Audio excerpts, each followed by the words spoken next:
ದಾವಣಗೆರೆ ಜಿಲ್ಲೆಯ ಹೊನ್ನಳ್ಳಿ ಪಟ್ಟಣದ ಹಿರೇಕಲ್ಮಠದ ಡಾಕ್ಟರ್ ಚನ್ನಮಲ್ಲಿಕಾರ್ಜುನ ಶಿವಾಚಾರ್ಯ ಮಹಾಸ್ವಾಮಿಗಳು ಹೊನ್ನಳ್ಳಿಯಿಂದ 650 ಕಿಲೋಮೀಟರ್ ದೂರದಲ್ಲಿರುವ ಶ್ರೀಶೈಲದವರೆಗೆ ಪಾದಯಾತ್ರೆ ಮಾಡಿ ಶ್ರೀಶೈಲ ಮಲ್ಲಿಕಾರ್ಜುನ ದರ್ಶನ ಪಡೆದು ಹೊನ್ನಳ್ಳಿ ಪಟ್ಟಣಕ್ಕೆ ವಾಪಸ್ಸಾಗಿದ್ದಾರೆ.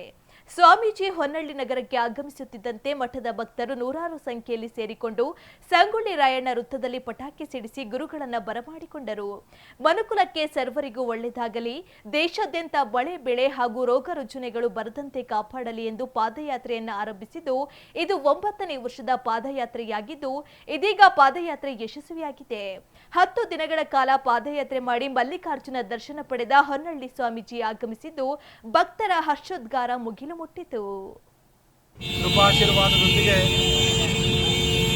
ಪ್ರತಿ ವರ್ಷದಂತೆ 9ನೇ ವರ್ಷದ ಪಾದಯಾತ್ರೆ ದಿನಾಂಕ 13ರಂದು ಪ್ರಾರಂಭವಾಗಿ 22ನೇ ತಾರೀಕಿನಂದು ಶ್ರೀಶೈಲ ಪೀಠದೊಂದಿಗೆ ತಲುಪಿ ಸಂಪನ್ನಗೊಂಡಿರುವಂತಹದ್ದನ್ನು ಹೆಮ್ಮೆಯಿಂದ ತಮ್ಮೆಲ್ಲರೆಲ್ಲ ಹಂಚಿಕೊಳ್ತಾ, ಈ ಪಾದಯಾತ್ರೆಯ ಉದ್ದೇಶ ಜನರಲ್ಲಿ ಜಾಗೃತಿ ಉಂಟು ಮಾಡುವುದು, ಜೊತೆಗೆ ಜವಾಬ್ದಾರಿಯುತವಾಗಿರುವಂತಹ ಸಾಧನೆಗಳನ್ನು ಅರಿತುಕೊಂಡು ಎಲ್ಲರೂ ಸಾಧನಾಪರರಾಗಿ ಜಗತ್ತಿನ ಒಳಿತಿಗಾಗಿ, ದೇಶ ಸಮೃದ್ಧಿಗಾಗಿ, ಜಗತ್ತಿನ ಕಲ್ಯಾಣಕ್ಕಾಗಿ ಈ ಪಾದಯಾತ್ರೆಯನ್ನು ಕೈಗೊಳ್ಳಲಾಗಿತ್ತು.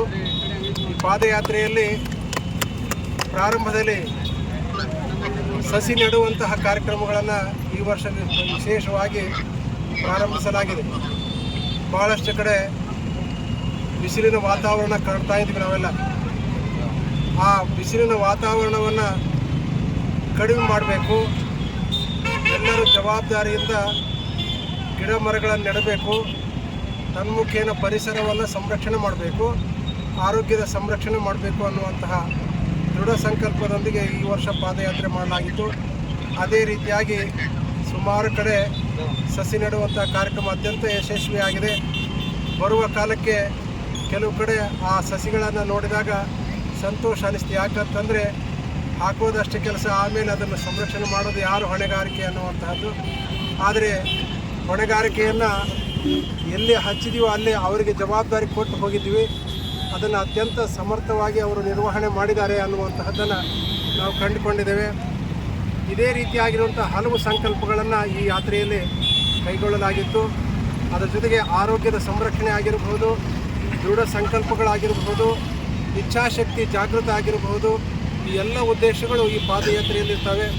ಪಾದಯಾತ್ರೆಯಲ್ಲಿ ಕೇವಲ ನಡೆಯುವುದಷ್ಟೇ ಅಲ್ಲ, ಪರಿಸರದೊಂದಿಗೆ ಮನುಷ್ಯ ಹೊಂದಿಕೊಳ್ಳುವಂತಹ ಕೆಲಸವನ್ನು ಮಾಡಿಕೊಳ್ಬೇಕು.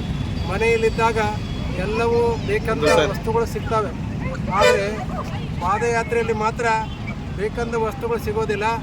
ಇರುವಂಥ ವಸ್ತುಗಳಿಗೆ ನಾವು ಹೊಂದಿಕೊಳ್ಬೇಕಾಗಿರುವಂಥ ಅನಿವಾರ್ಯತೆ ಇರ್ತದೆ.